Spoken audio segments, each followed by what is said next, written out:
Thank you so much for joining me on this edition of the Late the W podcast. As always, I'm your host, Mahal. Make sure you leave a like, subscribe, leave a 5-star review, all of that fantastic jazz. If it's your first time joining, make sure you follow on social media at Late the W pod on all of that.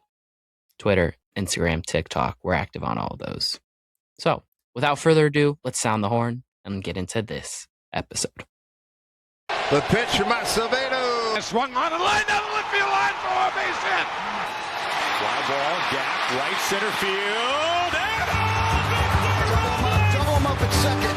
Luke is going back to the 1-8 track. Get out the right, Brennan Buster Grandma. It is grand salami time. will send Seattle to the American League Championship Series for the first time in 24 years.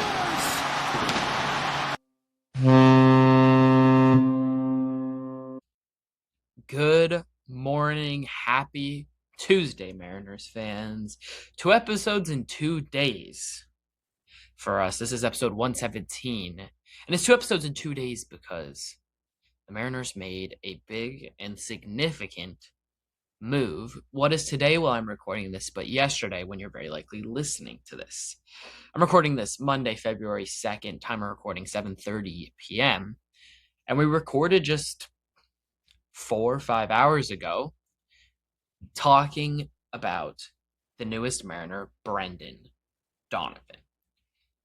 It was sort of a scuffed episode, just sort of going through news as it broke and having a sort of reactionary episode. This episode is fully prepped for and is going to be a full breakdown on Brendan Donovan. We're going to go through who he is as a player, who he is in the clubhouse, according to Cardinals fans. We're going to talk about all kinds of different things. We're going to go through some tweets and quotes from different people, from Jeff Pass and Adam Jude tweeting out a quote by Jerry DePoto. We're going to go through why Brendan Donovan was coveted so highly by this Mariners front office and why he was their top target and why they waited it out in order to get this deal done. So, before we get into that, let's sound the horn. Okay. To begin this, I want to start with just a quote from a Cardinals fan. A tweet from a Cardinals fan. Quote, "There's not much reason for watching the 2026 St. Louis Cardinals. But now they've traded away Brendan Donovan. Now that they've traded away Brendan Donovan, my interest has fallen from 25% to 0%. Close quote.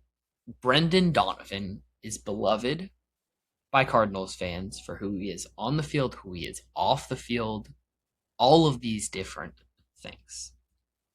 And I think that this guy is going to become beloved by Mariners fans all the same. I'm going to grab my iPad here with my prep sheet. Let's look at Brendan Donovan. Start with the basics. Left-handed hitter, can play all over the infield, all 4 spots. He can play both corner outfield spots, but mostly for this Mariners team, you're going to likely see him at second base and third base, especially third base, I would very likely say. You'll also probably see him in left field, spelling Randy Rosarena from time to time, and even some DH days from time to time. Donovan is 29 years old. He has 2 years of control for the Mariners, but I wouldn't be surprised, especially if he has a good year here, if they were to try to extend him. You don't want to use the word utility player because when you think of a common utility player, they're not a contributor necessarily in the biggest way at the plate. Donovan, though, is different. He's a utility player in that he can play all over the field, and that versatility that he has is key and is a big piece of why the Mariners wanted him. If you don't understand why that versatility for the Mariners is so huge, let's take a look at their roster.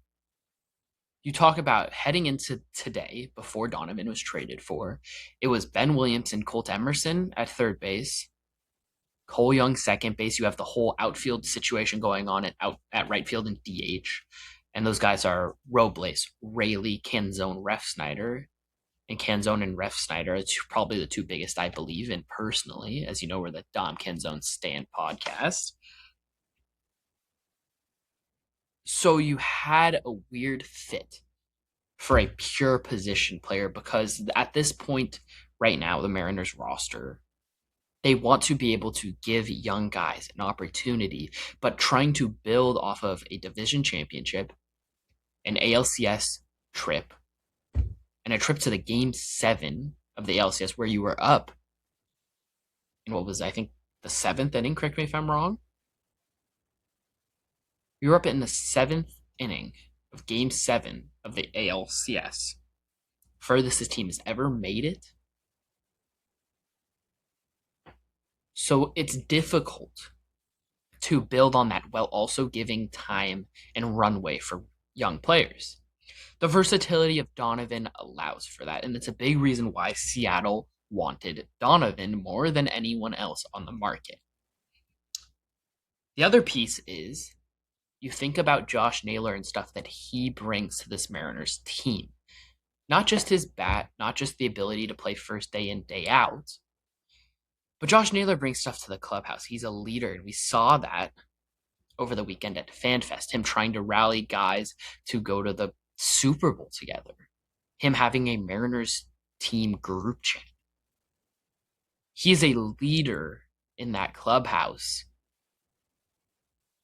And then in the season, he's a leader, and he leads on the field as well. He shows what it means to have high baseball IQ, to play with your heart on your sleeve. And I haven't watched a whole lot of Donovan, admittedly, and I definitely want to. But the vibe I'm getting from Cardinals fans is that Brendan Donovan does some of those things similarly. Obviously, we don't know how he's going to embrace Seattle in the city and all of that. But this is a guy with high baseball IQ, a guy that works his butt off to get where he is and continues to work his butt off from the sounds of it. This is a guy that's improved in multiple things year after year. He's gotten better. He'll continue, in my opinion, to get better, hopefully this year. And he's really, we talked about Josh Naylor being the perfect Mariner. Cardinals fans described Brendan Donovan as the perfect Cardinal. And if that's the case, this is another guy that is the quote-unquote perfect Mariner.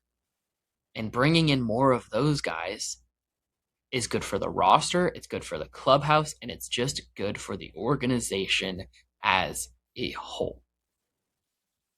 So in that sense, not even thinking about the stuff that he brings statistically on the field, Brendan Donovan is a great acquisition. And we will talk about the return closer to the end of this episode, because it was somewhat hefty. Maybe not what you were expecting, but somewhat hefty. But Brendan Donovan, the guy, Brendan Donovan, the player, Brendan Donovan, the person, these are all the attributes that you want a Seattle Mariner to have. I wrote on my note sheet that there are shades of Naylor in some of these quotes. If you want to talk about quotes, you want to look at Jerry Dipoto, the quote he had in the press release. Adam Jude tweeted this out. Dipoto said, "It's tough to imagine a better fit for our team than Brendan. His combination of offensive skill, defensive versatility, consistency in performance, baseball instincts, and quality of character line up with what we value most." Who does that sound like? Josh frickin' Naylor. Donovan is going to be a great Mariner, I think. And he's going to be a fantastic addition that makes this team better. And when you look at this offseason as a whole, you've basically shifted and you've turned Polo and Gino into what is now Brendan Donovan officially. Mariners have officially released this, and Rob Refsnyder. But you've also upgraded in the pen, Caleb Ferguson to Jose Ferrer. And on top of the Donnie Barrels, as I guess we're going to call him, and Rob Refsnyder, you have a second year of Cole Young. You have a rookie Colt Emerson. You have a Ryan Bliss potentially coming back. You have Leo Rivas still in there. So this roster is taking shape. And you hope you have a healthy Victor Robles and a healthy Luke Raley who could both contribute. And if they can contribute closer to their 2024 selves, this team becomes dangerous and deadly.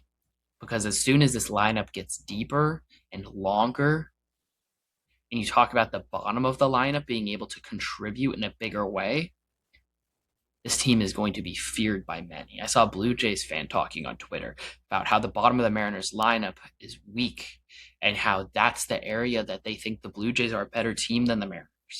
But I want you to go look at the top 5 of the Mariners lineup. Is the top 5 of the Mariners lineup better than the Blue Jays top 5? Yes. Is it better than the Yankees top 5? Yes. Is it better than every top 5 in every lineup in the American League? Personally, I think so. You talk about Brendan Donovan, Julio Rodriguez, 61 homer, Cal Raleigh, Josh Naylor, and Randy Arozarena as the top 5 in your lineup.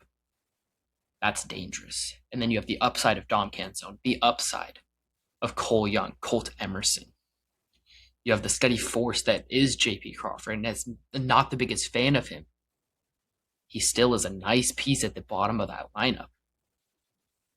You talk about what could be fun in Victor Robles and Luke Raley.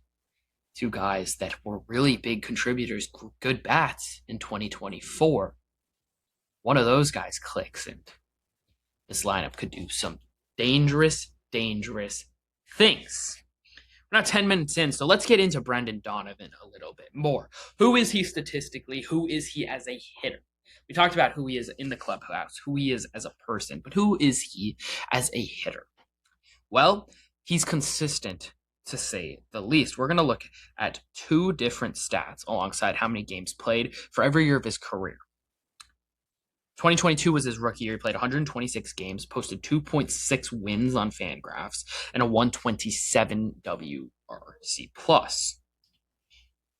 Sophomore season, he plays just 95 games, but he posts a win and a half and a 118 WRC+. Comes back in 2024, plays the most games of his career, 153, posts over 3 wins and a 115 WRC+. How does he come off of that last year? Well, he plays 118 games, posts nearly 3 wins at 2.9, and a 119 WRC+, second highest of his career. That's consistency. 127, 118, 115, 119 WRC+. I think it's safe to say this guy's a 115 to 120 WRC+ bat and pretty much a 3-win player. What type of stuff does he bring? He's a high contact, low whiff, low strikeout, average walk, and high on base guy. That on base rate since 2022, since he entered the league, his 361 on base percentage ranks 12th in all of baseball. He ranks just below Judge, Soto, Freddie Freeman, Shohei, Yandy Diaz, Bryce Harper, Kyle Tucker, Vladdy, Christian Yelich, Mookie Betts, and Jose Altuve. Thanks to Just Baseball for posting that one.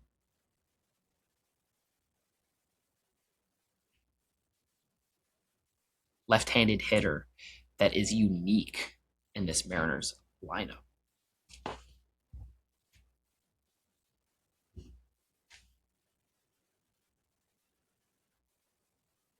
He had 132 hits last year that were ranked in the top 90 in baseball. His 32 doubles ranked 27th. He was tied with Bryce Harper, Randy Arozarena, Corbin Carroll, and more guys. And that's more doubles than Julio Rodriguez, Trey Turner, and both Jorge Polanco and Josh Naylor, Nico Horner, and Stephen Kwan. His 287 average last year ranked 18th, higher than Ketel Marte. His on-base percentage ranked 30th, which was tied with Josh Naylor at 353 and a 422 slug. 119 WRC+, 2.9 F4, and he had the 14th lowest strikeout rate at 13%, which was lower than Josh Naylor. 8.2% walk rate was about league average. the biggest flaw, other than not being an amazing defender, but the biggest flaw off the bat is what he's done against left-handed pitching. We're going to look at this just last year, and we're going to look at this over the course of his entire career, and we're going to do that with quite a few different stats here. Let's start with walk percentage. In 2025, he had a 6.5% walk rate, a 17% strikeout rate. He had 230, 292, 322 with a 614 OPS and a 75 WRC plus. All of those are worse than his career numbers. Over the course of his career, he's an 88 WRC plus, a 651 OPS, hitting 249, 325, 326, a 13.5% strikeout rate, and an 8.5% walk rate. Those numbers don't sound all that exciting.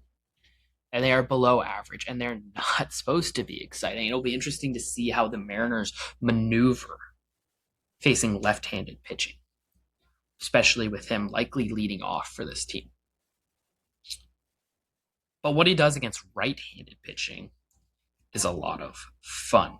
Let's look at last year first. 9% walk rate, 11% strikeout rate, that ranked 11th in baseball. He hit 315, 383, 471. That 315 average ranked 5th against right-handed pitching. 383 on base ranked 15th against right-handed pitching. He had an 853 OPS, which was in the top 40 in baseball. And his 140 WRC plus was tied for 31st in baseball against right-handed pitching. Over the course of his career, it's a 9.2% walk rate, a 13.5% strikeout rate. Those two numbers are very similar to what he does against lefties. But he's hit 293, 373, 439 with an 812 OPS and a 130 WRC plus against right-handed pitching. This is a guy that smokes right-handers, who he's going to mostly see, especially in what is a right-handed pitching heavy division in the AL West. Yes, there are guys like Mackenzie Gore who just got traded to Texas, but Framber Valdez looks like he's going to be out of a big lefty out of Houston. Then we can look at what he does with runners in scoring position and runners on base, and we can look at Jeff Passan. Jeff Passan tweeted a few different things, but he compared Brendan Donovan to Bo Bichette over the past 3 years. And Donovan was a half win worse, 1 point higher in WRC plus, and played 11 more games. Let's go back, though, to runners in scoring position. Donovan, with runners in scoring position over the course of his career, is a 135 WRC plus. In 2025, he was not that great. A 99 WRC plus, pretty much average. That is likely due to his strikeout percentage being 4% higher than most of his career, and his walk rate being 3% lower than what it has been in his career. That said, it was still a 731 OPS with runners in scoring position. Over the course of his career, though, an 843 OPS, a 135 WRC plus, hitting 293, 392, 452 with runners in scoring position. That would be a welcomed addition to the Mariners lineup. And you can think about how many times the bottom of the Mariners lineup was able to contribute and get guys on, flip the lineup over, and then you had nobody in the leadoff spot able to drive guys in. Well, Brendan Donovan will at the very least put the ball in play because he doesn't strike out much at all. With runners on base, Donovan was really good last year. A 123 WRC plus, an 803 OPS, hitting 309, 365, 438, 13.5% strikeout rate, 8.5% walk rate. And over the course of his career, it's over a 10% walk rate, under 13% strikeout rate, hitting over 300, with nearly a 390 on base and an over 450 slug. It's an 840 OPS and a 136 WRC plus.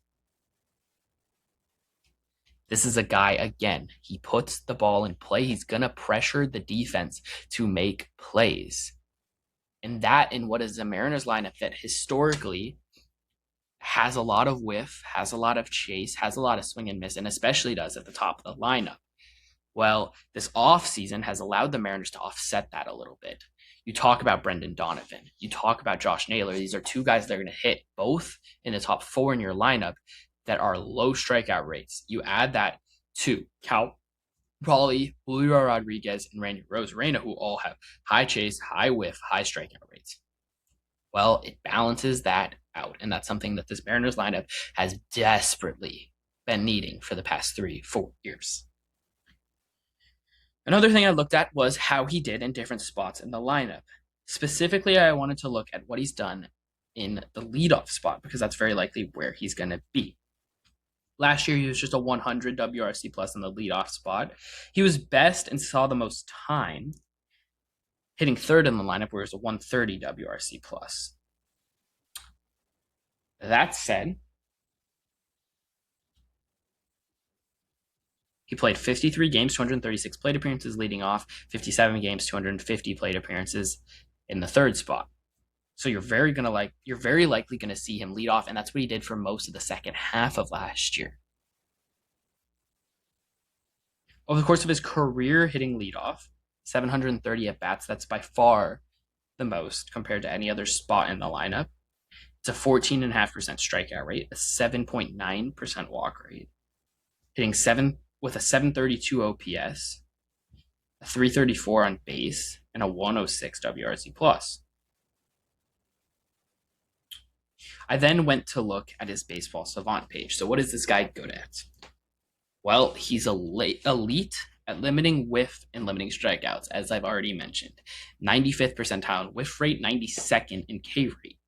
He also has really high expected batting average, as expected, in the 92nd percentile. I then dug deeper.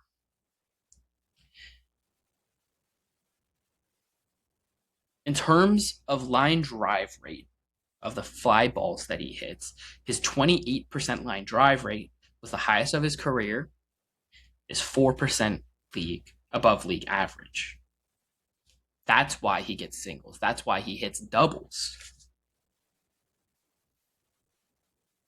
And over the course of his career, it's been more fly balls. So seeing that line drive rate go up is a good sign. He's hitting less ground balls and less ground balls to the left side, which means he's adjusting to major league pitching. And as he's in his prime right about now, he's getting better and better, and he's figuring out his way. He's getting more experience, and he's using that experience to his advantage and allowing that to help him grow as a hitter. He's gotten better at using the middle of the field and pulling the ball, but especially the middle of the field. And to me, that's an approach thing. And that's him seeing more major league pitching and adjusting to more major league pitching. He also had the highest barrel rate of his career last year at 8.8%. And now that's not super high among the league. That's a big growth for him. Growing that barrel rate by 3% allows you to hit more doubles, allows you to get more hits, allows you to hit the ball harder. That's a good thing by all means. I also went to look at where he's good at hitting in the zone. Last year, unsurprisingly, batting average-wise, he was good pretty much everywhere. He struggled a little bit low and away and a little bit up and away. Surprisingly, middle up a little bit. Then I went to look at expected batting average. Really good all the middle zones. That's middle away, middle in, middle, and really good middle down. He's also solid down and in. And he was at the top rail in the middle of the zone and at the bottom rail away from him. The places he struggled in terms of expected batting average were up and in and up and away. That's where his swing path likely could have some holes. But that's not a discussion for today's episode. The other thing I wanted to look at was how was he as a base runner, because he's not the fastest guy. But we saw with Josh Naylor last year that even if you're not the fastest guy, you still can do some things on the base paths if you're smart, and if you're a good base runner. What I wonder is if Josh Naylor can help him get better at some of these things. We talked about at the opening of this episode how these two guys somewhat are similar in just loving baseball and having this baseball IQ from what it seems like. And I wonder if Josh Naylor could help Brendan Donovan with this, especially in spring training. This is a guy, Brendan Donovan, that doesn't get thrown out on the bases and has improved as a base runner over the course of his career. He started in terms of run value as a base runner with -2 and got up to +1 this last year. Took a couple of years going back and forth between 0 and -1 for him to get to that run value of 1, but he's gotten better and better as he gets more and more experienced. And getting a guy like Josh Naylor that is somewhat similar in that way, I wonder if it could help him. Not saying it will, not saying it won't, but it's a question and a wonder and a thought that I have. Moving on, I looked at specific pitches, Brendan Donovan, and what he has done against them. And unsurprisingly, over the course of his career, this is a guy that hasn't struggled against any pitches really specifically. Over the course of his career, he does have an 18% strikeout rate against sliders. And that's a little bit unsurprising. But if you look at it year to year, I don't think it's the biggest worry. Just a 10.4% strikeout rate in 2024. It was about 17% in 23, about 17% in 22, and 17% in 2025. But even in some of those years where the strikeout rates are higher, he's been able to hit those pitches. It wasn't necessarily his best year against them last year, but he still had a 704 OPS. And if you want to look at what he's done against specific pitches, what he struggled against. Well, last year, the lowest OPS he had against a specific pitch was that 525 OPS that he had against sinkers. Sorry, sliders, he had a 704. Sinkers were a weird struggle, though, for him last year because he's been very good against sinkers over the course of his career with a 765 OPS. His walk rate dropped 3% compared to what his career norm has been. And his strikeout rate went up about 5% compared to his career norm. He started swinging and missing more at sinkers. But with that came a career year against four-seam fastballs. And what's interesting here is that he had -8 run value against four-seam fastballs in 2024. It jumped to 9 in 2025. Now, what was his -8, or what was his run value in 2025? I guess I just spoiled it. Against sinkers, it was -8. Can he put together hitting both of those pitches? And if he does, there's not a fastball that you can really use to attack this guy. And lefties can use sliders, but what does a right-handed pitcher use? He's good against changeups. 5 run value last year, 6 the year before that, 3 the year before that, 2 the year before that. He's positive and significantly positive every year and getting better each and every year of his career against that pitch. Over the course of his career, he's been good against curveballs. So how do you approach him as a pitcher?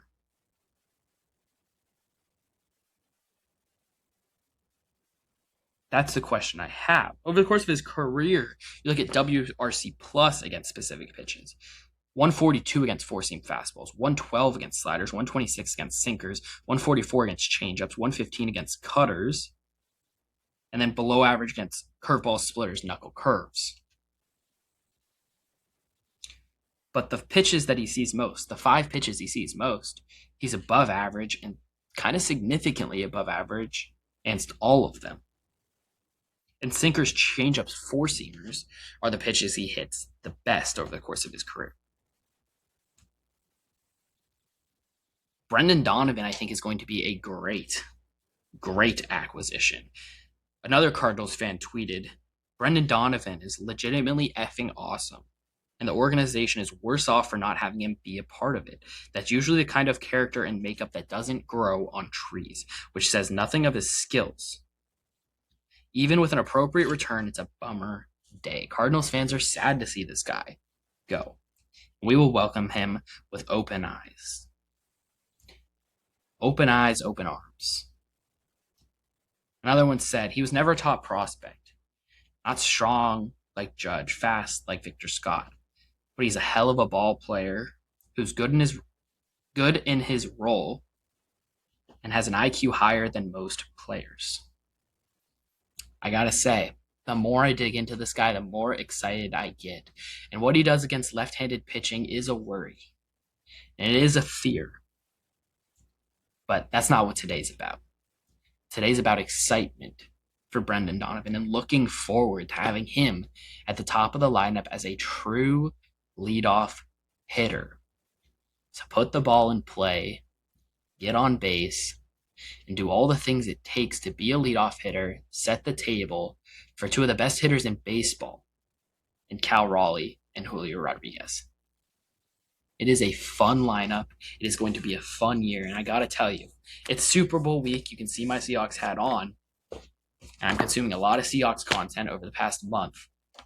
But baseball's right around the corner. You can smell it. You can feel it. And I am damn excited for what I hope is going to be a big year in Mariners history here in 2026. Thank you guys so much for listening to this episode. This has been episode 117 of the Like the W podcast. And I guess it's our final Brendan Donovan episode until I want to extend him in a year and a half. Thank you guys so much for listening. Go Hawks, go M's, and peace.